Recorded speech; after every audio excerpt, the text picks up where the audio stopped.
প্রায় ২ মাস পর আজকে আমাদের কলেজ খুললো আর আমরা সবাই কলেজে চলে গেলাম, ক্লাস করলাম এবং তারপর একটা ঈদ পূর্ণমিলনী অনুষ্ঠান করলো। তো আমাদের ব্যাচের সবাই মিলে একটা কেক নিয়ে আসলো আর সাথে কিছু মিষ্টির আয়োজন করা হয়েছিল। তারপর ২৪-২৫ ব্যাচের সবাই মিলে ঈদ রিইউনিয়নের কেকটা কেটে ফেললাম এবং উদযাপন করে ফেললাম আমাদের ঈদ রিইউনিয়নটা। তারপর সবাই মিলে কেক খেলাম, মিষ্টি খেলাম। মিষ্টিটা খুব বেশি ভালো ছিল।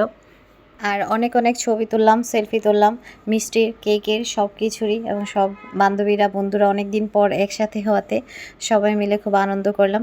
এবং এখানেই শেষ না, আমরা সবাই মিলে কেক মিষ্টি খেয়ে আবার চা খেতে চলে গেলাম, যেখানে মূলত চায়ের আড্ডাটা হয়। ওখানে সবাই মিলে গিয়ে রং চা খেলাম। আর এখানকার রং চার মধ্যে ওরা কালো জিরা দেয়, যেটা আমার কাছে ভালো লাগে না। তো আমি শুধু কালো জিরা ছাড়া নিয়েছি আর সবাই কালো জিরা দিয়ে রং চাটা নিয়েছে। চাটা খুব বেশি ভালো ছিল, সবাই মিলে একসাথে ছবি তুললাম। এই ছিল আজকে আমার মিনি ব্লগ। কেমন লেগেছে অবশ্যই কমেন্ট করে জানাবেন।